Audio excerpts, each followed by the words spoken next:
దాదాపు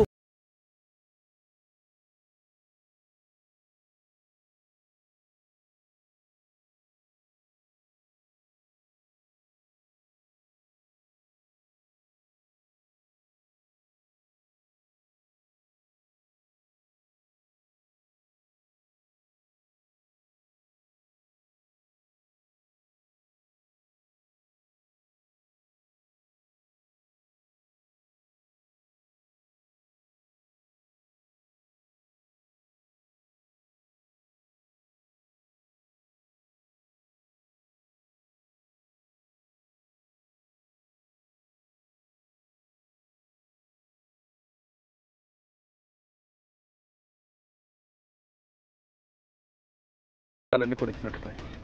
కానీ కొంతమంది నక్సలైట్లు మీ మాజీలు అని చూపించుకుంటూ సెటిల్మెంట్ చేసుకుంటూ దందాలు చేసేవారు.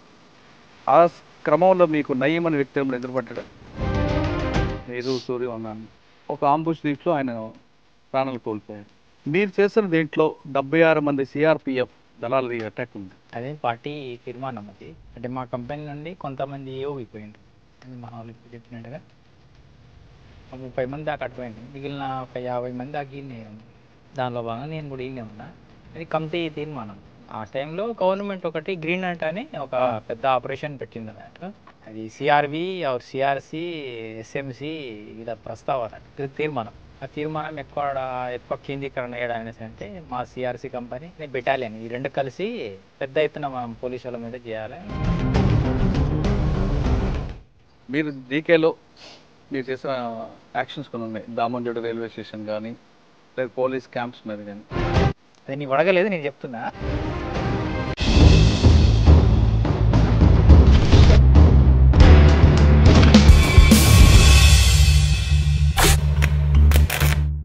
Welcome to crime confessions. గతంలో గ్రామాల్లో ఉన్న పరిస్థితుల ప్రభావంతోనో లేదా భావజాలం మీద ఉన్న అభిమానంతోనో కొంతమంది అడవి బాట పట్టారు. ఆ విధంగా అడవిలోకి వెళ్ళిన తర్వాత పేద ప్రజల కోసం నిరంతరం కృషి చేశారు. ఎండనక వాననక చలనక నిరంతరం అడవిలో ఉండి అక్కడున్న చుట్టుపక్కల ఉన్న ఆదివాసులకు కానీ చెంచులకు కానీ వాళ్ళ అభివృద్ధి కోసం నిరంతరం కృషి చేశారు. కొంతకాలం ఆ విధంగా అడవిలో ఉన్న తర్వాత, కొంతకాలం కాదు కొన్ని సంవత్సరాలు అడవిలో ఉన్న తర్వాత పార్టీ మీద అభిమానంతోనో లేదా వ్యక్తిగత కారణాలతోనో లేదా మరో ఇతర సమస్యలతోనో అడవి బాట వదిలి బయటకు వచ్చారు. ఆ విధంగా జనజీవన శ్రమంతో కలిసిన వారు పరిచయం చేసే కార్యక్రమంలో ఈ వారం మన గెస్టులు ఒకరు కాదు ఇద్దరు కాదు, నక్సల్స్ కుటుంబం. దాదాపు 14 సంవత్సరాలు అరణ్యంలో జీవితం గడిపిన వాళ్ళు పద్మ తర్వాత మైను కుటుంబం మీద మమకారంతో అన్నకి జైలు పాలు చేసిన తర్వాత పార్టీ ఎక్కడైతే స్పందించలేదో దాంతో వాళ్ళు తిరిగి జనజీవన సందర్భంగా కలిసిన తర్వాత కొంతమంది నక్సలైట్లు సెటిల్మెంట్లు చేసుకుని బతుకుతుంటే వాళ్ళు మాత్రం సాధారణ జీవితం గడుపుతున్నారు. వాళ్ళ జీవన విధానం ప్రస్తుతం ఎలా కొనసాగుతుంది, 2014లో లొంగిపోయిన తర్వాత 2024 వరకు వాళ్ళ జీవనం ఎలా కొనసాగుతున్న విషయాన్ని మైను తర్వాత పద్మగారు అని తెలుసుకుందాం. అన్నా చెప్పండి, 2014లో ప్రమోద్ కుమార్ గారి ముందు మీరు లొంగిపోయారు.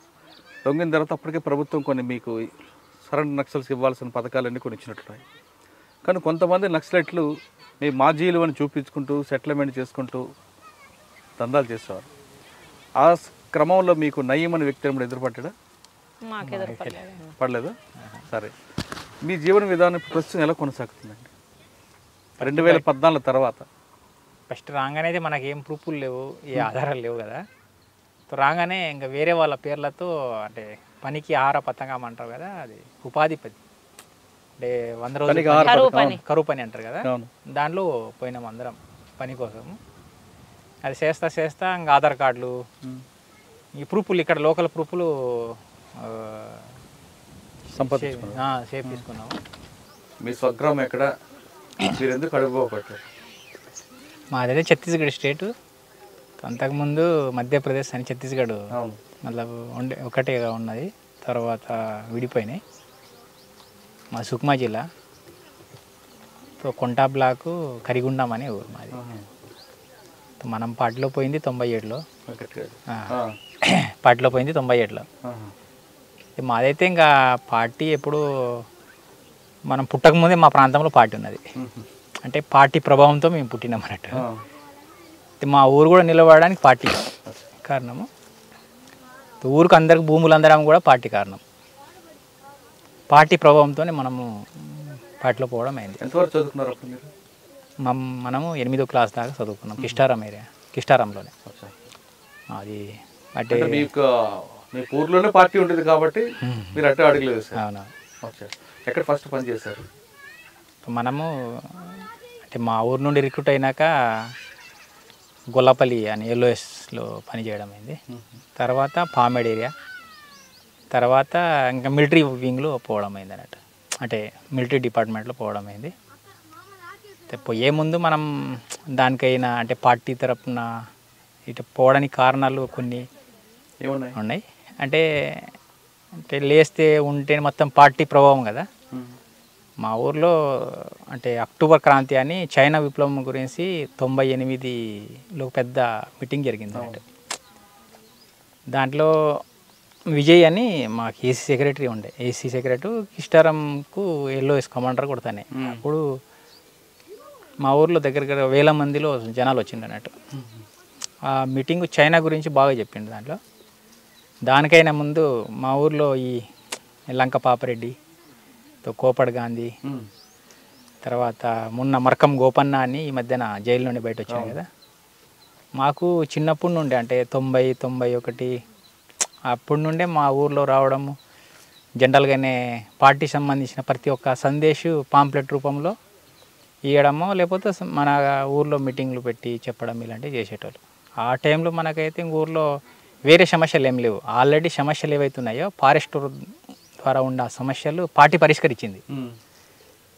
అంటే ఆ ఊరు పెద్ద అభయారణ్యం, అంటే సెంచురీ నేషనల్ పార్క్ టైప్ అది. ఆ ఏరియాలో ఈ బయట నుండి వచ్చిన కొత్త ఊర్లు ఏవైతున్నాయో ఆడ ఆగొద్దు, మొత్తం లేకుండా అంటే దూరం ఉండాలనే దాంతో పెద్ద అభయారణ్యం డెవలప్ చేయాలనే దాంతో వాళ్ళు ఫారెస్ట్ వాళ్ళు అంటే గవర్నమెంట్ ఉండేది. ఆ సందర్భంలో ఫారెస్ట్ వాళ్ళని రానియకుండా చేయడము, మీరు పోడు వ్యవసాయం చేయండి అనేది పార్టీ చెప్పడము. అట్టా అంటే మీకు లంక పాపరెడ్డి అన్న, గోపన్న వీళ్ళందరూ మనము ఇంట్లో ఉన్నప్పుడు మనకు పరిచయం. మనకు ఇంట్లో మన పార్టీలో రాకముందు నుండే ఇంట్లో మీరు పార్టీలోకి 98లో పోయినాం. 98 నుంచి యూజీలో ఉన్నారా? అంతే. మిలిటరీ దీంట్లోనా? అంటే 98 నుండి 2003 దాకా ఆర్గనైజేషన్ అంటే మామూలుగా ఉన్నాం దళాలతో. తర్వాత 2003లో ఏమో అక్కడ నుండి ప్లాటూన్లో తీసుకుపోయినాం. మీరు ఛత్తీస్గఢ్ దండకార్యం, అక్కేమో నల్లమల, మీ ఇద్దరికి ఎవరు కలిపారు? పార్టీనా? పార్టీనే కలిపి. కానీ పార్టీ ఉన్నప్పుడు కూడా జంతన్ సర్కార్ లాంటి సర్కారు ఏర్పడి మీరు అన్నట్లుగా సమిష్టంగా లాభాలు పొందాలని ప్రయత్నం చేసిన తర్వాత కూడా అక్కడ వస్తు మార్పిడి పద్ధతి ఇంకా ఎందుకు ఉందంటారు? ఇప్పుడు లేదు అది. ఇప్పుడంటే ఈరోజు ఉండకపోదు, మీరు ఉన్న టైంలో ఉంది కదా. అప్పుడు మనం ఉన్నప్పుడు కూడా లేదు, అంతకుముందు ఎప్పుడో పోయింది అది. నేను 2012లో చూసా, బియ్యం ఇస్తే బెల్లం ఇవ్వాలి, బెల్లం ఇస్తే పప్పు ఇవ్వాలి. ఆ వస్తువు మార్పిడి అనేటువంటిది ఉందన్న. సంతల రూపంగా కూడా వీళ్ళు అక్కడ అడవి నుంచి వాళ్ళు అరటిపళ్ళు, పనసపళ్ళు తీసుకొచ్చి ఎంత పండు పసుపులాంటి తీసుకొస్తే ఇక్కడ నుంచి వాడు ఒక కలు సీసా ఇచ్చేవాడు. వస్తువు మార్పిడి అసలు పాత సిస్టమ్ అదే కదన్నా, మన ఊర్లలో కూడా అదే కదా. ఇప్పుడు అదంతా వ్యక్తిగత ఆస్తి, స్వార్థం పెరుగుతున్నది. స్వార్థం పెరిగే కొంది ఇవన్నీ పెరుగుతున్నాయి తప్ప ఇప్పుడు వాళ్ళల్లో ఆ స్వార్థం అనేటువంటిది కనిపించదు అసలు. వీడు బతుకుతున్నాడు అంటే ఇంకొకరు కూలగొట్టాలనేటువంటి ఆలోచన కనిపించదు. అక్కడ వాళ్ళ లేదులేండి, కుట్ర అని ఉండదు. కాసేపు ఆ విషయం పక్కన పెడతాం అన్న, అన్న దగ్గరికి వెళ్తాం. అన్న మీరు చెప్పండి, అక్క మీరు ఒకే టీంలో పనిచేశారు, మీరు సూర్యం అన్నాను. ఒక ఆంబుష్ దీంట్లో ఆయన ప్రాణాలు కోల్పోయారు.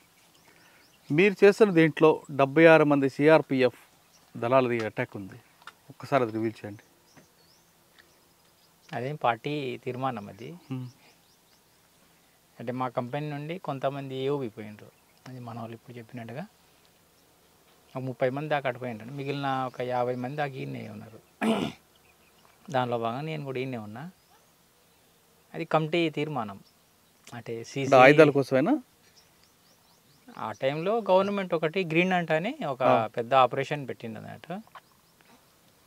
ఆపరేషన్కి ఎట్టయినా మనం అంటే ఇవ్వాలనే దాంతో అది సిఆర్వి ఆర్ సిఆర్సి, ఎస్ఎంసి వీళ్ళ ప్రస్తావన అన్నట్టు తీర్మానం. ఆ తీర్మానం ఎక్కువ కేంద్రీకరణ అయ్యడానికి అంటే మా సిఆర్సి కంపెనీ అని బెటాలియన్ ఈ రెండు కలిసి పెద్ద ఎత్తున మనం పోలీసుల మీద చేయాలి, ఇంకా తుపాకులు స్వాధీనం చేసుకోవాలని అది తీర్మానం తీర్మానం. అంటే పార్టీ తీర్మానం తర్వాత ఎక్కడ జరిగింది కరెక్ట్గా? అది జగురుకొండ ప్రాంతం అన్నట్టు, అంటే దక్షిణ బస్తర్లోనే జగురుకొండ ప్రాంతం. దాని నుండి పక్కన ఒక సిఆర్పిఎఫ్ క్యాంప్ ఉంటుంది, సింతల్నార్ అని. సింతకుప్పం మధ్యాహ్నం అనేది అది. సింతకుప్ప నుండి ఒక 12-14 కిలోమీటర్ల దూరము. ఈ సింతల్నార్ నుండి ఒక 4 కిలోమీటర్ల దూరం అది. దాంట్లో ఒక గుట్ట టైప్ ఒక సైడ్ ఉంటుంది, ఒక సైడ్ ప్లేన్ ఉంటుంది. ఎప్పుడు వచ్చిన పోలీసు వాళ్ళు అది సిఆర్పిఎఫ్ రోడ్ ఓపెనింగ్ కోసం వస్తూ ఉంటారు అన్నట్టు. దాంట్లో ఎప్పుడు వచ్చినా ఒక 100-150 మంది అటు వస్తారు. దానికి ఆడొచ్చేసరికి 2 భాగాలు అవుతారు. 2 భాగాల్లో ఒక భాగానికి కొట్టాలి, ఒక భాగాన్ని డిస్టర్బ్ చేయాలని ప్లాన్. ఆ ప్లాన్లో అంటే మనం ఏదైతే అనుకుంటామో అనుకున్న దానికి భిన్నంగా వచ్చింది. అలా 2 భాగాలకి వస్తారనేసి అనుకున్నాం కదా, వాళ్ళందరూ ఒకే రూట్లో వచ్చిందంట. అట్టా మనం దాంట్లో ఇంత ఒక్కరిని కూడా వదలకుండా సరౌండింగ్ చేసి. ఎన్ని గంటలు జరిగిందన్న? స్టార్టింగ్ ఎన్ని గంటలకు, ఎండింగ్ ఎన్ని గంటలకు? పొద్దున 5:50 ఏమో, అంటే 10 నిమిషాలు తక్కువ 6కు మొదలైంది, 9కి క్లోజ్ అయింది. 3 గంటలు. ఎందుకు వచ్చారు వాళ్ళందరూ? రోడ్ ఓపెనింగ్కి వచ్చారా? వాళ్ళ ప్లాన్ మనకు తెలియదు. మనది ఏంటంటే ఇక్కడ వస్తే ఇక్కడ చేయాలనేది, అంతేగాని వాళ్ళ ప్లాన్ ఏంటంటే ఏదో 3-4 ఊర్లు పెట్రోలింగ్ చేసి పోవాలనేసి, కొమ్మింగ్ చేసి పోవాలనుకున్నారు వాళ్ళు.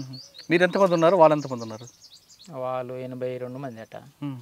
మేము ఇటు ఒక 300 మంది ఉంటాం. అబ్బా. అందులో మీ రోల్ ఏంటి? మా రోల్ అంటే ఇంకా పార్టీ చెప్పిన బాధ్యత మనం నిర్వహించినాం అంతే. అంతా ఫైరింగ్ అయినా మీరు అందరూ కూడా? ఫైరింగ్ అంటే మైన్స్ గేమ్స్ ఏం లేవు, ఫైర్ చేసుకుంటూ ముందు పోవడం. అంటే వాళ్ళందరూ ఒక ట్రూప్గా వచ్చారు కదా, మీరు ఆపోజిట్ కొట్టారు వాళ్ళని? సైడ్ నుండి అంటే 4 వైపుల నుండి ఫైర్ చేసిన వాళ్ళు. అంటే ఇట్లా రౌండ్ చేసినాం కదా. ఆయుధాలు దొరికాయా? దొరికినాయి. దగ్గర 81 తుపాకీ దొరికినాయి మొత్తం. ఏకేలు, ఇన్సాసులు ఇలాంటివి దొరికినాయి. 76 మంది చనిపోయారు కదా, ఆ బాడీలు అక్కడే ఉన్నాయి అప్పుడు? ఆడనే వదిలేసి. కొంతమంది ప్రాణంతో కొన ఊపిరితున్న వాళ్ళని కూడా కాల్చి చంపారట కదా. అయితే ఆ టైంలో ఇట్టనేది కాదు, అంటే వాళ్ళు మళ్ళీ మన మీద తిరగబడతారు అనే దాంతో లాస్ట్ టైంలో ఒక్కొక్క రౌండ్ వేసుకుంటూనే పోతారు. వాళ్ళ కాడ తుపాకీ తీసుకోవడము, పక్కన ఇవ్వడము, మళ్ళీ ముందుకు పోవడము అట్లా చేసుకుంటూ పోతారు. చంపడానికే ఆడ కూర్చున్న తర్వాత ఇక మళ్ళీ వాళ్ళు కొన ఊపిరితో వదిలిపెట్టారు కదన్న ఎవరైనా. అన్న 76 మంది చంపిన తర్వాత బాధ అనిపించలేదా మీకు? మనకు ఆ టైంలో మనకు బాధలు గీదలు ఏముంటాయి, ఎందుకంటే ఇంకా ఊర్లో అటు తాడమెట్ల అనే ఊరు ఉంది, దగ్గర ఒక 70 ఇండ్లకు తగలబెట్టిండ్రు వాళ్ళు. అంటే సిఆర్పిఎఫ్, ఎస్పీఓలు, సల్వాజుడు గుండలు, తర్వాత తిమ్మాపురం అనే ఊరికి మొత్తం దగ్గర ఒక ఇటు 90-100 ఇండ్లకు తగలబెట్టాను. అలాంటి కసి ఉంది కదా, అంటే వాళ్ళకు పోయి అంటే ఆ ఏరియాలో పోయి వీళ్ళు చేస్తూ ఉంటే వీళ్ళని ఖచ్చితంగా ఏదో కూడా చేయాలనే దాంతో ఉన్నది. సల్వార్జుడం సంబంధించిన మహేందర్ తనయ్య, మహేందర్ కర్మ అటాక్ వచ్చి చెప్పండి సార్. మహేంద్ర కర్మ అటాక్లో మనం లేరా? కానీ మీకు తెలుసట కదా? తెలుసు, కానీ మనం ఎక్కడో ఒడిశాలో ఎక్కడో మా కంపెనీకి తీసుకుపోయాడు, మనకు తెలియదు పెద్దగా. అంటే మా కంపెనీలో ఒక భాగం ఈడు ఉన్నది కాబట్టి వాళ్ళు చెప్పింది అంతే. ఓకే. 76 మంది సిఆర్పిఎఫ్ అటాక్ తర్వాత మైను పేరు ఒకసారి మారుమోగింది. పోలీసులందరూ ఎందుకు టార్గెట్ చేస్తారు? అది ఇది ఒక విషయమేనా, లేదు ఇంకా చాలా టాపిక్లు ఉన్నాయి అందులో? అంటే మనకు ఆల్రెడీ కంపెనీ బాధ్యులుగా ఉన్నాం కాబట్టి. బాధ్యత మాది మిలిటరీ రంగం కదన్నా. మిలిటరీ రంగం అయిన తర్వాత పార్టీ ఏ నిర్ణయం తీసుకున్నా దాన్ని చేయాల్సిందే. మేము చెయ్యము ఈ రంగంలో. మాది మిలిటరీ రంగం. మిలిటరీ రంగం అంటే పార్టీ వాళ్ళని ఇన్ఫార్మర్ను చంపమన్నా ఇన్ఫార్మర్ను చంపాలి. ఈడ పెత్తందారి అంటే ఆ పెత్తందారిని చంపాలి. ఈడ మీరు ఆంబూసి కూర్చొని పోలీసులను చంపాలంటే పోలీసుల కోసమైనా చేయాలి. లేదు ఓన్లీ చంపడం కోసమే మనం వెళ్ళాలి, మనకు వెపన్స్ దొరక్కపోయినా పర్వాలేదు అనుకుంటే దానికైనా వెళ్ళాల్సిందే. అప్పుడు ఇంకా పాపభీతి అనేటువంటిది. ఎందుకంటే ఒక మనిషి చనిపోతే ఎవరికైనా పాపమే. ఇప్పుడు వాళ్ళకు మాకు వ్యక్తిగత కక్షలు ఏం లేవు కదా పోలీసులకు మాకు. కాబట్టి కానీ మేము ఒకవైపు ఒక వర్గాన్ని కాపాడడం కోసం మేము చేస్తున్నాం, వాళ్ళు ఒక వర్గాని కోసం వాళ్ళు వస్తున్నారు. కాబట్టి ఫైరింగ్ స్టార్ట్ అయిన తర్వాత మేము గాయాలైనా మమ్మల్ని వదిలిపెట్టరు మేము దొరికిన. ఇప్పుడు అదే అంబుష్లో మా కామ్రేడ్స్ కూడా చనిపోయిండ్రు. వాళ్ళని మోసుకొని వెళ్ళేసి ఊర్లలోకి తీసుకెళ్ళేసి దాన సంస్కరణలు చేసినాము. రైడులలో అయినా అంబుషులలోనైనా ఒక మిలిటరీ రంగంలో ఉన్నప్పుడు పార్టీ ఏ నిర్ణయం తీసుకుంటుందో దాన్ని అమలు చేయడమే మా బాధ్యత. 76 మంది చంపిన తర్వాత అదే చంపడం అనరు, మీ భాషలో ఎక్స్చేంజ్ ఆఫ్ ఫైర్ జరిగిన తర్వాత పోలీస్ వైపు నుంచి కూడా మీకు ఖచ్చితంగా ఉంటుంది. అది స్టార్టింగ్ పోలీస్ తరఫున అయింది ఆ రోజు. అయితే మనం అనుకున్నది ఒకటి, జరిగింది ఒకటి. అసలు కాల్పులకు కారణం వాళ్ళేనా? అది మనం మామూలుగానే ఆ టైంలో అంటే డేరా మనకు అది చాలా అంటే 2-3 నిమిషాలు అయిపోదు. అంటే మామూలుగానే ఉన్న టైంలో వాళ్ళు మనం ఉన్న ప్లేస్లో వాళ్ళు వచ్చేసిండ్రు, వాళ్ళే ఫస్ట్ ఫైరింగ్ చేసిండ్రు ఆ రోజు. అయితే సడన్గా జరిగింది అది, మనకి స్కౌట్కు తెలియదు, మిగిలిన బ్యాచ్లు మేము అలర్ట్ కాలేదు. సో ఆ టైంలో జరిగినప్పుడు దగ్గర 3 గంటల కాలం కదా. సో 3 గంటల కాలంలో మా తరపున ఒక 8 మంది చనిపోయిండ్రు. అందులోనే 8 మంది, ఒక 10 మంది దాకా మామూలుగా ఇంజూర్డ్ అయినరు. అన్న మీరు చెప్పిన ప్రాంతం అంతా మైదాన ప్రాంతం లాగా ఉంటుంది కదా, అది పెద్ద పెద్ద కొండలేం కావే కాదు, అసలు కొండలేం ఉండవు, అదే చెట్లు కనిపిస్తుంటే అక్కడక్కడ.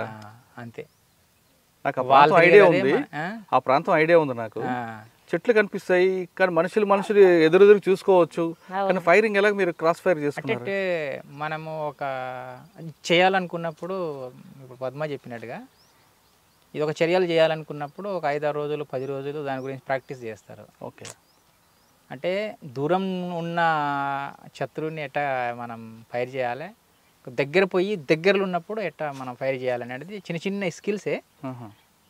అవి దగ్గరుండి నేర్పిస్తారు కమాండర్లు అనుకున్న వాళ్ళు, బాగా నేర్పిస్తారు.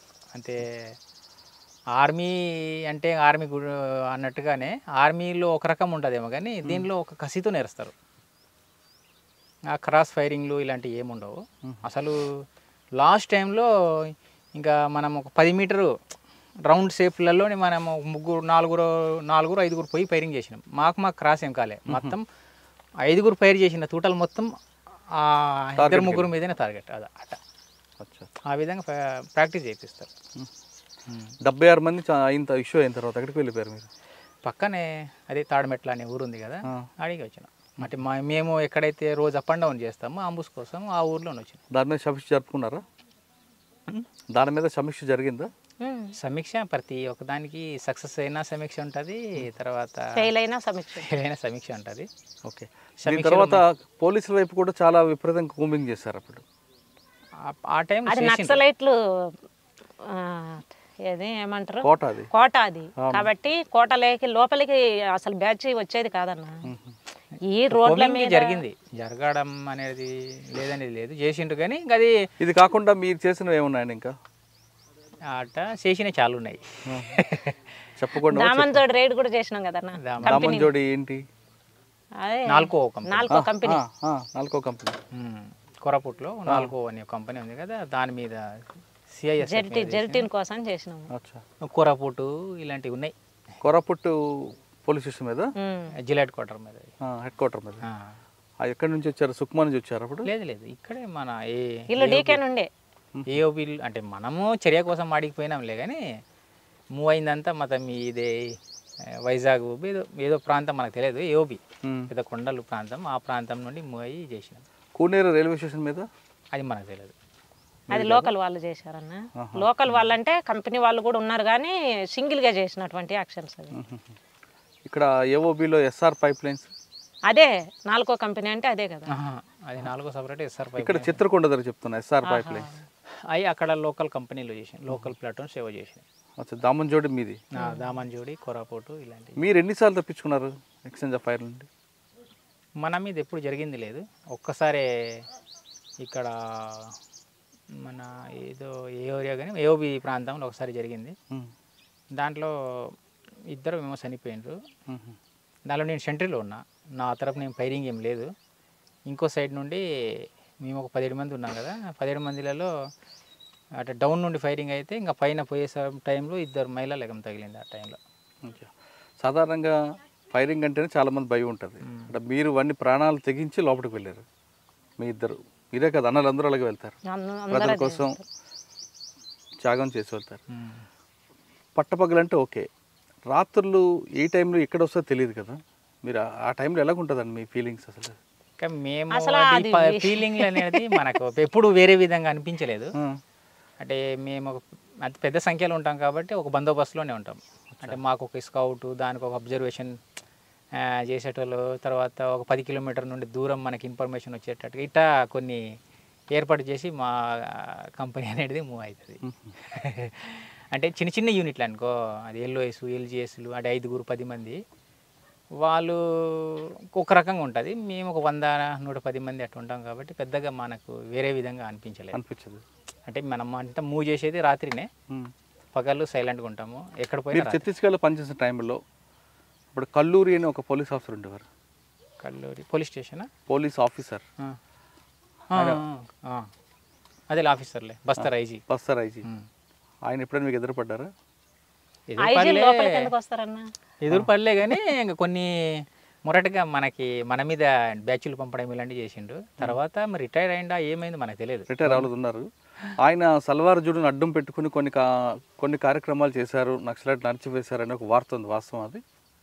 ఇంకంతా సల్వాజూడు అనేది ఒకటి ప్రైవేటు సైన్యము, దానికి కర్మ నిర్మాత, దానికి సపోర్ట్గా ఎట్టయినా ఇదో అంటే నక్సల్ వ్యతిరేకంగా చేస్తున్నాం కాబట్టి దానికి గవర్నమెంట్ సపోర్ట్ ఇస్తుంది ఎట్టయినా. 2014 వరకు మీరు లోపల ఉన్నారు కదా, 2016 వరకు ఛత్తీస్గఢ్లో రోజు ఒక ఎన్కౌంటర్ జరిగేది, కనీసం రోజుకు ఒక ఇద్దరిని చనిపోయేవారు. పార్టీకి దానివల్ల నష్టం జరిగిందా? లేదు ఆ ఎన్కౌంటర్ చూసి చాలామంది ఇంకా లోపలికి వచ్చేవారు? అంటే 14 దాకా ఎన్కౌంటర్లు, అది ప్రతి ఒక్క ఎన్కౌంటరు దళం మీదే కాదు, అది చాలా ఎన్కౌంటర్లు అంటే ఇంకా జనాల మీదనే.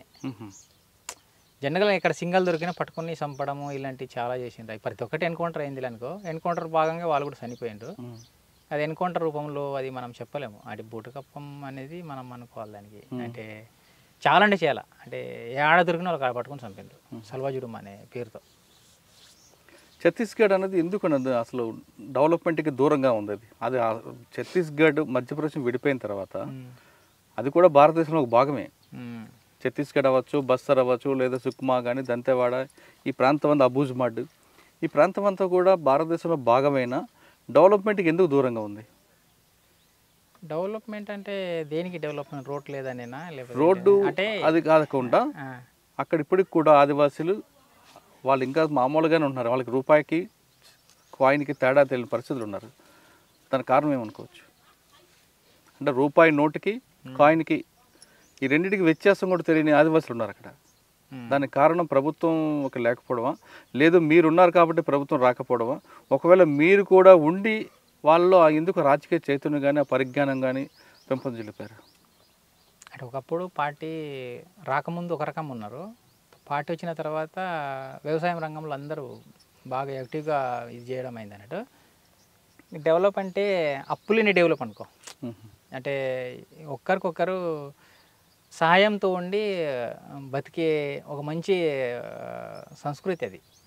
అంటే ఆ ప్రాంతంలో డెవలప్ అంటే ఏదో బిల్డింగ్ కడితేనే డెవలప్, లేకపోతే రోడ్డు ఉంటే డెవలప్ కాదులేండి. తర్వాత ఏదో ఇంకా మొత్తం పెద్ద ఎత్తున వెహికల్స్ ట్రాన్స్పోర్ట్ వ్యవస్థ ఉంటే డెవలప్ అనేది కాదు.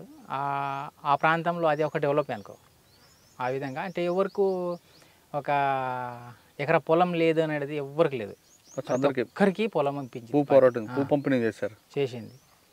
తర్వాత ప్రతి ఒక్కరు వ్యవసాయం చేస్తారు, ప్రతి ఒక్కరు సమానం బతకాలనే ఉద్దేశంతో ఉంటున్నారు అన్నారు దాంట్లో. ఇంకా దానికి డెవలప్ అన్డెవలప్ అనేది దాంట్లో ఏం తేడా లేదు మనకి. బయట నాలెడ్జ్ లేదు తప్ప మామూలు జీవనానికి సంబంధించిన డెవలప్మెంట్ అన్ని రకాలు ఉన్నాయి వాళ్ళకి.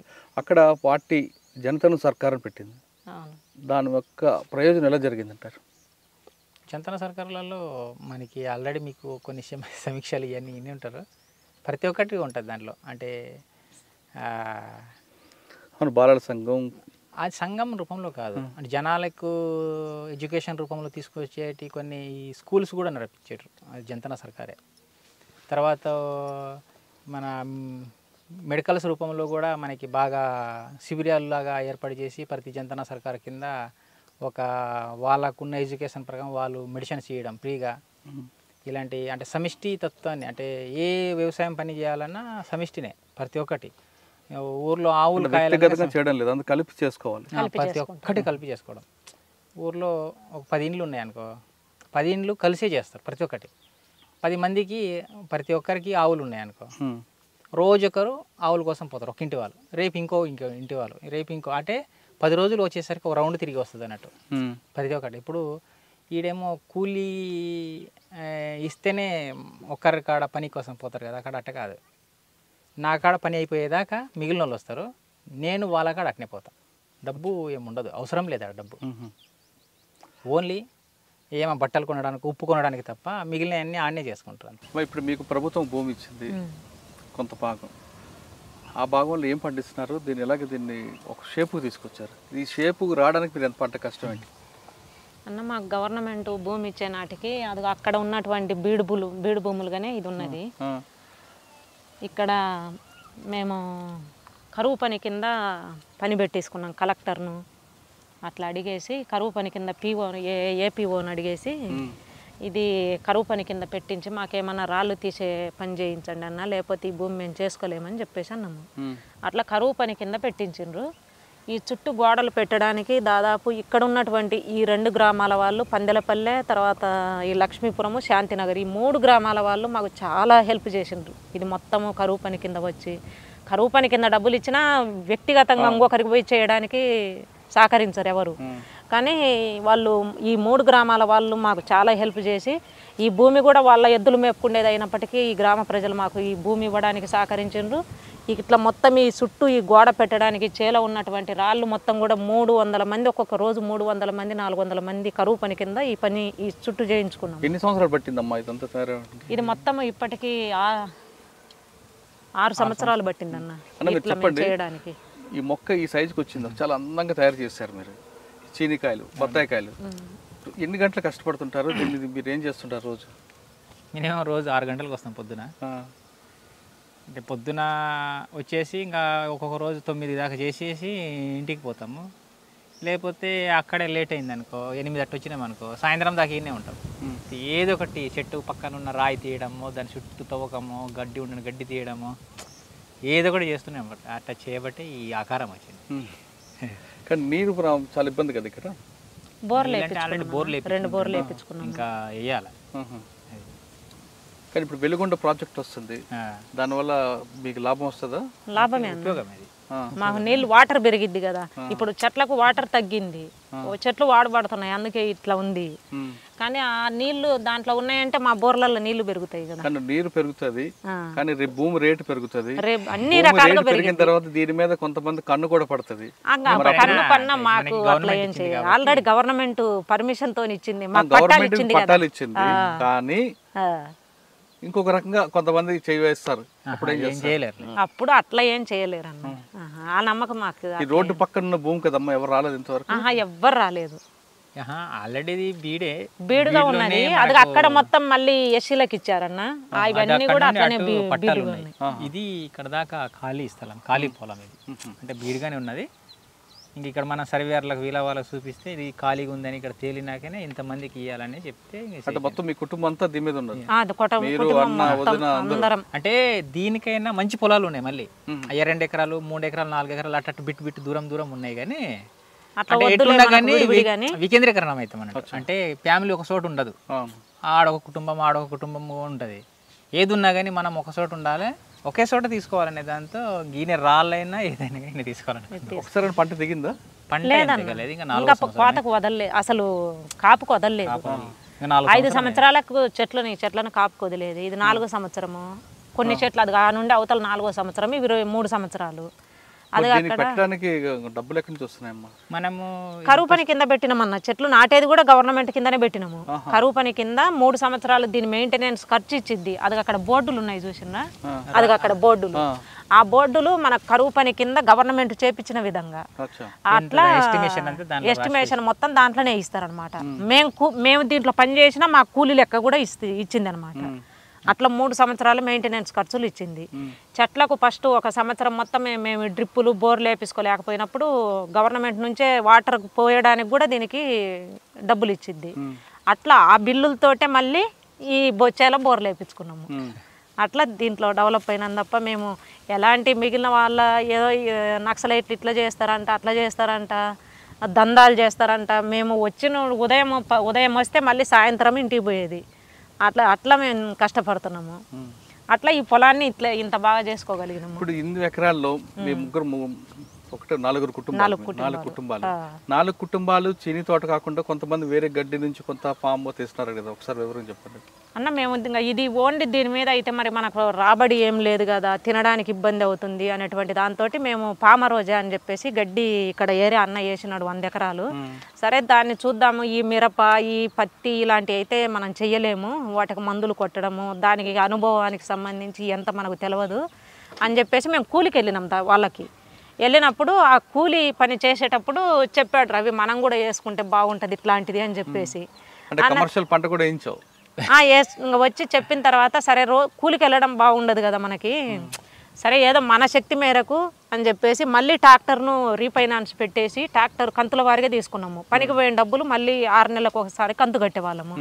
ఇది కంతులు అయిపోయిన తర్వాత మళ్ళీ దీని మీద 4 లక్షలు రీఫైనాన్స్ తీసుకొని ఆ డిస్టిలేషన్ పెట్టేసి అక్కడ మళ్ళీ మా ఊరు దగ్గర ఉన్నటువంటి మా భూములే, మా ఊరు దగ్గర ఇప్పుడు ముంపు గ్రామం కింద పోయినటువంటి భూములు ఇంకా నీళ్ళు ఏమి రాలేదు కాబట్టి ఖాళీగా ఉన్నాయి. ఆ భూములలోనే గడ్డి వేసుకున్నాం, మా ఊరు దగ్గర వేసుకున్నాం గడ్డి. ఆ గడ్డి తీసుకొసుకొని 5 ఎకరాలు వేసినాం. ఆ గడ్డి తీసుకొసుకొని ఇక్కడ కాలుస్తాము. కాలుస్తే ఒక డ్రమ్ము గడ్డి తొక్కి కాలుస్తే 2 లీటర్ల ఆయిల్ వస్తుంది.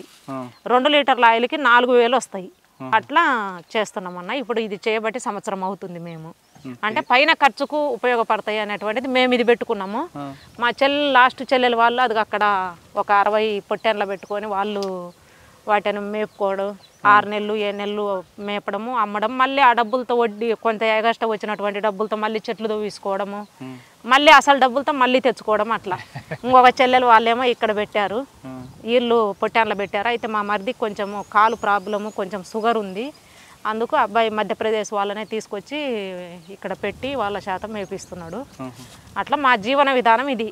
కానీ మిగిలిన వాళ్ళు ఎవరెవరో అనుకున్నట్టుగా నక్సలైట్లు పాండురంగారెడ్డికి alias సాగర్కు కోట్లు ఉన్నాయంట, వాళ్ళ ఫ్యామిలీకి ఏంటిది అనేటువంటి చాలా మందికి ఉన్నది అభిప్రాయం.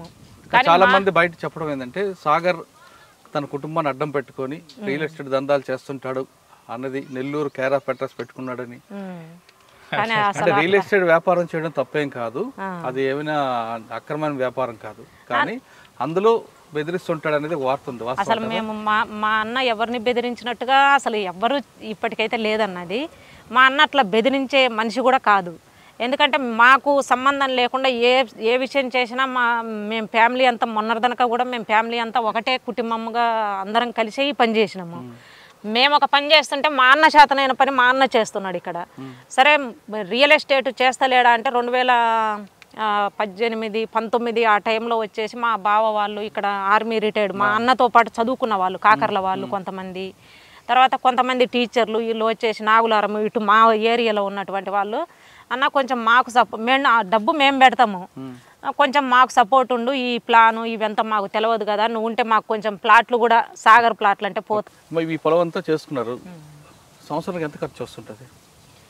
సంవత్సరానికి ఇప్పుడు తక్కువే అన్న. స్టార్టింగ్లో బాగా ఖర్చు అయింది, గవర్నమెంట్ మా కరువు పని కింద సహకరించింది. కానీ ఇప్పుడు ఖర్చు చెట్లు తోపించడం ఖర్చు, మందులు వేయడము ఇంకా ఖర్చు తప్ప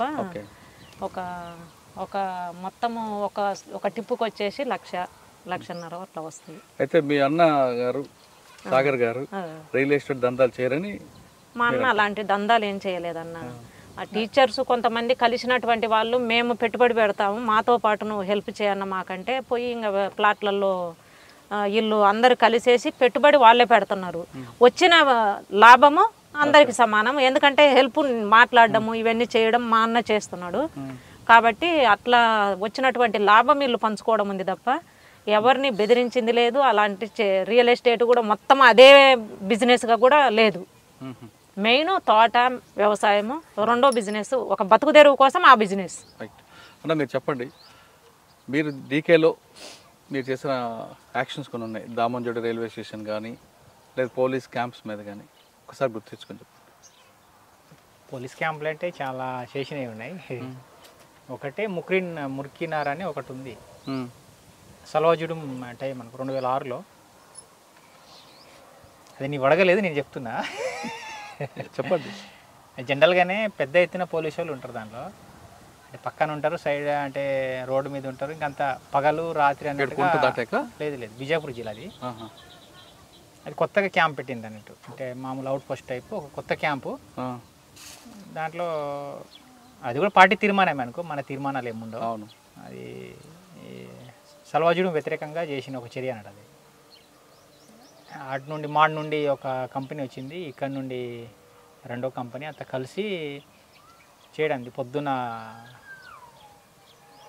హైవే మీద పోయే ఒక బస్సును కిడ్నాప్ చేసి కొంచెం ఒక రోడ్డుకు ఒక 2 కిలోమీటర్ దూరంలో తీసుకుపోయేసి అక్కడ ఉన్న సవారీస్ ఉంటారు కదా, జనాలు ఉంటారు కదా, వాళ్ళని దించి ఆ బస్సు మనం ఎక్కడం పొద్దున, అంటే 7:30, 8 ఆ టైంలో. అది ఎక్కేసి ఇంకా ఒక 5 నిమిషాల్లోనే క్యాంప్లో పోతాం అన్నట్టు.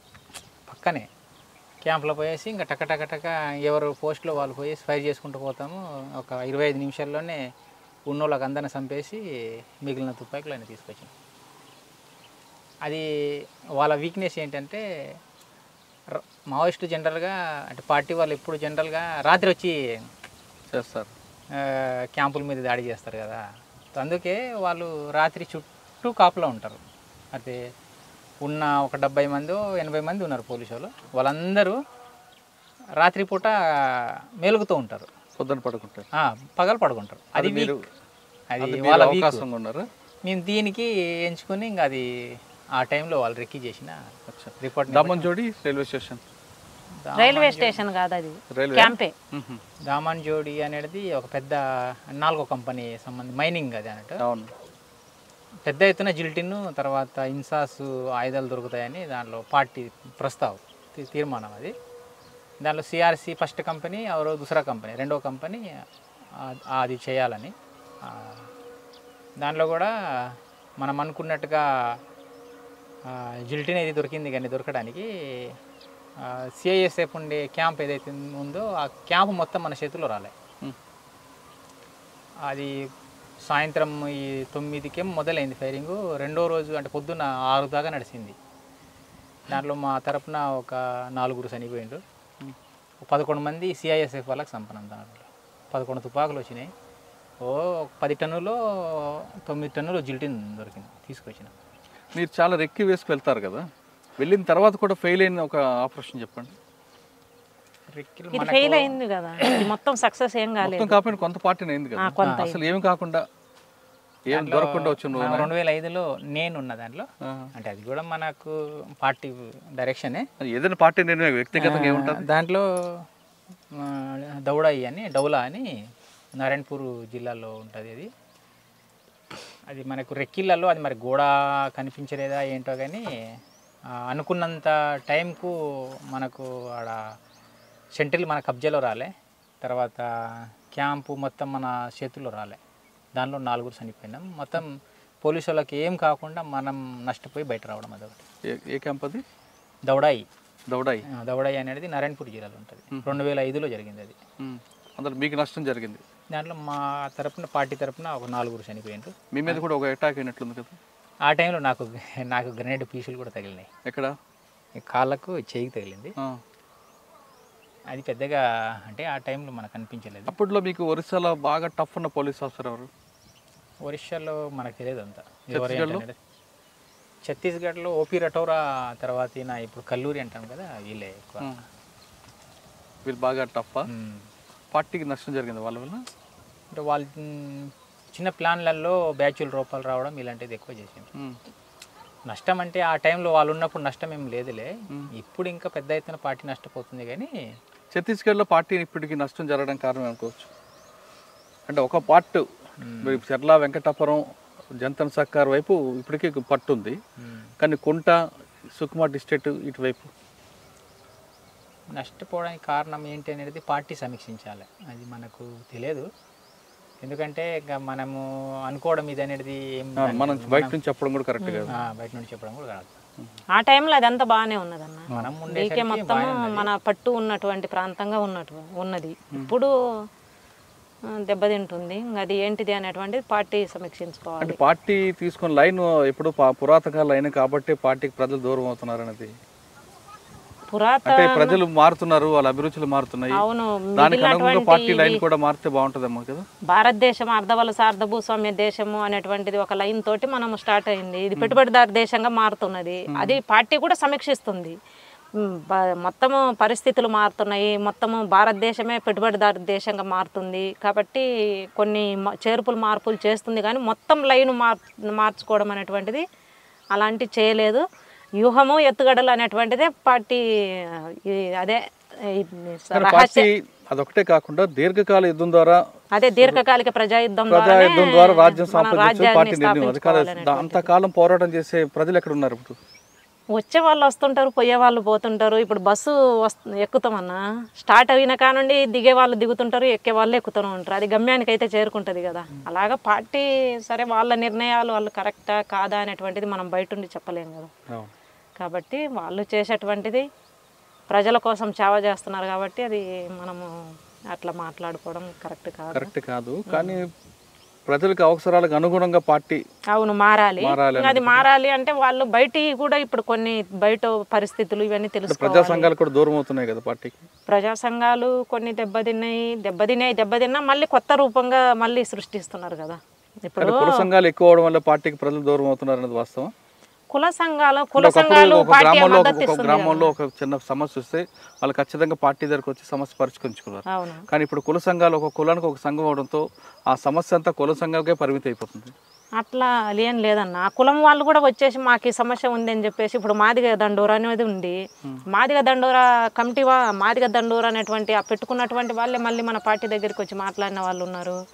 ఇప్పుడు మాల మహానాడు పెట్టుకున్నారు, వాళ్ళు పార్టీ దగ్గరికి వచ్చి మాట్లాడిన వాళ్ళు ఉన్నారు. అట్లా కుల సంఘాలు ఉన్నప్పటికీ కుల సంఘాల ద్వారా కూడా దాన్ని అడ్వాన్స్ చేయించడం అనేది వాళ్ళ ఊళ్ళో ఉన్నటువంటి కొన్ని సమస్యలు పరిష్కరించుకోవడానికి ఉపయోగపడుతుంది. కానీ కులాలుగా పెట్టాలి అనేటువంటిది పార్టీ రూల్ ఏం కాదు. అన్ని కులాలను కలిపి సంఘాలు పెట్టాలి, అన్ని కులాలను సమానంగా చూడాలి అనేటువంటిది పార్టీ ఉద్దేశం. అయితే కుల సంఘానికి పెట్టి కులాన్ని నిర్మూలించాలనేటువంటిది అట్లాంటిది పార్టీకి లేదు. ఓకే, పార్టీ వైపు వెళ్ళాలని ఎవరు కోరుకోరు, కేసులు పెట్టుకుంచుకోవాలని. కానీ పార్టీ మాట్లాడుతున్నట్లుగా ప్రజలు ఎప్పటికైనా పార్టీ వైపు తిరిగే అవకాశం ఉంటుందంటారా? సమస్యలే తిప్పుతాయి అన్న పార్టీ వైపు. ప్రజలకు ఉన్నటువంటి సమస్యలే తిప్పుతాయి. ఇప్పుడు చాలామంది ఇప్పటికి కూడా మా దగ్గరికి కొంతమంది ప్రజలు వస్తున్నారు. అన్న అప్పుడు మీరున్నప్పుడు అయితే ఫారెస్ట్ వాళ్ళు లేరన్న, మాకు బాగున్నది, ఇక్కడ కర్రలు కొట్టుకునే వాళ్ళము, కర్రలు చేసుకొని బొంగులు కొట్టుకొని బతికే వాళ్ళం, మాకు ఇప్పుడు ఇబ్బంది అవుతుందన్న అని చెప్పేసి చెప్తారు. మరి ఇప్పుడు మేము తుపాకులు పట్టుకోవాలన్నా అని అడుగుతున్నాం మేము. ఇప్పుడు మీరు మీ ఇళ్ళల్లో కూర్చోవాలి, మరి మేము తుపాకులు పట్టుకొని మేము ఒకళ్ళం చేయాలనా అని చెప్పేసి మనం అడుగుతున్నాము. కొన్ని ఏమన్నా మాట్లాడగలిగి పరిష్కరించగలిగినటువంటి మనం మాట్లాడుతున్నాము. ఓకే, అంటే సమస్యలు ఎప్పటికైనా సమస్యనే ఒక పార్టీ సమస్య ఏదో రూపంలో రావచ్చు. కానీ అటువైపు తిరగకుండా ఉండాలి, ప్రభుత్వాలు ముందు కింద దిగాలి. అవును, ప్రభుత్వాలు అందరికీ. ప్రభుత్వం డీకేకి పోతుందన్న, డీకేలో పెద్ద ఎత్తున బ్యాచ్లని ఇప్పుడు పువ్వారు అనేటువంటి దాదాపు ఒక నెల నుంచి ప్రచారం అవుతుంది. పువ్వారు అనేటువంటి గ్రామంలో పెద్ద ఎత్తున క్యాంపులను దింపినదని చెప్పేసి క్యాంపులను దింపేసి అక్కడ మొత్తం పెద్ద ఎత్తున జనాలను బెదరగొట్టి జనాలను కాల్చి చంపడం అనేటువంటిది కాకుండా జనాల డెవలప్మెంట్ కార్యక్రమం తీసుకున్నదనుకో జనాలే వస్తారు కదా. కాబట్టి అలాంటి ఇప్పుడు ఏపీలో ఉన్నటువంటి గవర్నమెంట్ ఉంది. ఏపీలో ఒకవైపు ఫస్ట్ క్రూరంగా వ్యవహరించిన తర్వాత చాలా కిందికి దిగేసి మొత్తం గ్రామాలకు వెళ్ళేసి గ్రామాలలో జనాలతో మాట్లాడము, రకరకాలుగా ప్రజలకు సహకరించడం అనేటువంటిది చేసిండ్రు. ఆ రూపం తీసుకున్నప్పుడే జనాలకు సహకరించడం ఇంకా పార్టీ అవసరము ఏదో ఒక రకంగా ఉంటదన్న. కాదమ్మా, ఇప్పుడు ప్రభుత్వాలు దిగి ప్రజల దగ్గరకు వచ్చి ప్రజలకు అవసరాలు నెరవేరిస్తే ఇంకా ప్రజలు పార్టీ వైపు ఎందుకు వెళ్తారు? తగ్గుతుంది, మెజారిటీ తగ్గుతుంది. ప్రజలు ఇప్పుడు ఉన్న యువకులు పార్టీ వైపు వెళ్లకుండా ఉండాలంటే ప్రభుత్వం దిగాలి. అవును, గవర్నమెంటే గవర్నమెంట్ పని చేస్తుందంటారా? అన్ని విషయాల్లో చేయకపోయినా కొన్ని విషయాలు చేసింది. అన్న మీరు చెప్పండి అన్న, ఒకప్పుడు తుపాకీ పట్టుకున్నారు, వెళ్ళారు, పోరాటాలు చేశారు, బయటకు వచ్చారు, ఏదో ఆ ఫోటోలు చూపించి బతకకుండా తిరిగి సాధారణ జీవితం గడుపుతారు. కానీ ఇప్పుడున్న యువత రాత్రి రాత్రి కోటీశ్వర అయిపోవాలని విలాసవంత జీవితం గడపాలని కోరుకుంటుంటారు. అటువంటి వాళ్ళకి మీరు ఇచ్చే మెసేజ్ ఏంటి? ఫస్ట్ అయితే వాళ్ళ చదువు, ఇప్పుడు చదువుకునేటోళ్ళు ఎవరైతే ఉన్నారో వాళ్ళు ఫస్ట్ చదువులలో వాళ్ళు ఏం గోల్ పెట్టి చదువుతున్నారు అనేది ఫస్ట్. ఏం సాధించాలని చదువుతున్నాం అనేది. సో ఆ క్రమంలో కొంతమంది సాధిస్తాం, కొంతమంది సాధించలేము. సో నాకు అది సాధించలేను అనేది కొంతమంది నిరాశపడి వేరే విధంగా కావడం కాకుండా వాళ్ళు చేయగలిగేటి చాలా ఉంటాయి. మనము మనిషి అన్నప్పుడు రెండు కాళ్ళు 2 చేతులు ఉన్నాయి. దానికి ఆలోచించడానికి మైండ్ ఉంది. ఈ 4 ఉంటే చాలు, మనం ఎక్కడైనా ఏదైనా చేసుకుని బతుకుతాం. నేను పాటి నుండి బయట వచ్చేటప్పుడైనా నాకు రావడానికి ఇష్టం లేదు ఫస్ట్, కానీ అన్నది కదా పద్మ, అదే సరేలే మనం కులం అనుకొని మనం పెళ్లి చేసుకున్నాం, దీనికైనా మనం ఇది ఉండాలనే దాంతో నేను బయట రావడం అయింది. ఇక్కడ పోయినాక బతకడం ఏంటిది అనేది చాలామంది క్వశ్చన్గా అడిగిన రాడా. మన జంపన్ అయితే చాలా అడిగింది నాకైతే, అక్కడ పోతే బతకడం ఏంటిదని. జంపన్న అని మోడెం బాలకృష్ణ, తర్వాత ఇంకా అక్కడ 2-3 ఉన్న సీసీ వాళ్ళు, బతకడం కష్టం అవుతుంది అనేది. తర్వాత అదే కాకుండా బయట వచ్చినప్పుడు కూడా ఆఫీసర్లు కూడా అడిగిండ్రు, అంటే నువ్వు జాబ్ తీసుకుంటే బాగుంటుంది, మీ లైఫ్ సెటిల్ అవుతుంది అనేది. నాకు ఏ జాబ్ వద్దు, మేము ఏదో ఒకటి చేసి బతకడానికి మాకు వేరే ఎవరు చెప్పాల్సిన అవసరం లేదు, మేము ఏదో ఒకటి బతకోవచ్చు మేము బతకడానికి అనే అదే సంకల్పంతో ఉండి ఇంకా 0 నుండి మేము స్టార్ట్ అయినాం ఇక్కడ. సో ఈ స్థాయిలో మనం దీనికి డెవలప్ చేయడమైనా, సో వచ్చే రోజుల్లో మేము ఇట్లా బతకగలుగుతామని మేము మా కాళ్ళలో మేము నిలబడి వేరే వాళ్ళకి చెప్పడానికైనా మా జిద్దే మా కష్టమే. చదువుకునేటోళ్ళైనా రేపు ఉద్యోగం రాలేదని వాళ్ళు బాధపడాల్సిన అవసరం లేదు, వేరే ఏదో ఒకటి చేసుకుని బతకవచ్చు. బిజినెస్లు చాలా రకాలు ఉన్నాయి, ఇప్పుడు వచ్చిన బిజినెస్లలో తో చాలా రకాలు ఉన్నాయి. ఇంకా వాళ్ళు ఆల్రెడీ విద్య ఉంది కాబట్టి విద్యని ఉపయోగించి వాళ్ళు ఉన్న నాలెడ్జ్ని జోడించి ఏదో ఒకటి చేసి బతకడానికి. ఒక మనిషి బతకాలంటే నేరం చేయాలని అవసరం లేదంటున్నారు మైను. అలా అని తుపాకీ కూడా పట్టాల్సిన మరీ అంతగా అవసరం లేదని చెప్తున్నారు. తను 0 స్థాయి నుంచి వచ్చాను, ఈరోజు తన కాళ్ళ మీద నిలబడడం కాకుండా మరో 10 మందికి ఉపాధి కల్పించే స్థాయికి ఎదిగానని చెప్తున్నారు.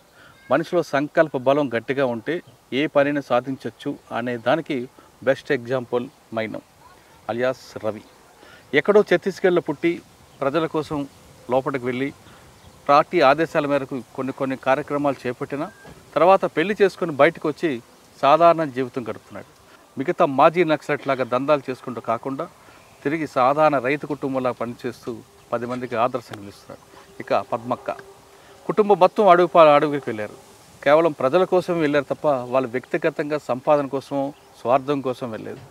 లోపలికి వెళ్ళిన తర్వాత తల్లిని వదిలిని కట్టుకున్న భర్తని కూడా కోల్పోయారు. అయినా మనోధైర్యం కోల్పోకుండా ఆమె ఖచ్చితంగా మరొక పెళ్లి చేసుకొని సాధారణ జీవితం గడుపుదామంటూ బయటకు వచ్చి ఆమె ఈరోజు మైనుతో కలిసి కుటుంబం అంతా మైనుతో పాటు అన్న చెల్లెలు అందరూ కలిపి ఆ 8 మంది ఒక మామిడి తోట, ఒక బత్తాయి తోటని రకరకాల కార్యక్రమాలు చేపట్టారు. మహిళ తలుచుకుంటే సాధించలేనిది ఏదీ లేదు అంటూ అని చెప్పడానికి బెస్ట్ ఎగ్జాంపుల్ పద్మక్క చేస్తున్న కార్యక్రమం 10 మంది మహిళలకి ఆదర్శంగా ఉండాలని కోరుకుందాం. ఆమె చెప్తున్నట్లుగా ప్రతి మనిషికి ఒక కష్టం ఉంటుంది, ఒక సుఖం ఉంటుంది. కష్టం వచ్చిన వెంటనే ఆత్మహత్య పరిష్కారం కాదు అంటూ ఆమె తనకున్న అనుభవాలన్నీ చెప్తారు. ఇది ఈ వారం పద్మక్కతో పాటు మైను యొక్క మాజీ నక్సలైట్ యొక్క ఎక్స్క్లూజివ్ ఇంటర్వ్యూ. వచ్చే వారం మరో గెస్ట్లో మళ్ళీ కలుద్దాం. అంతవరకు నమస్తే. థ్యాంక్ యూ అన్న.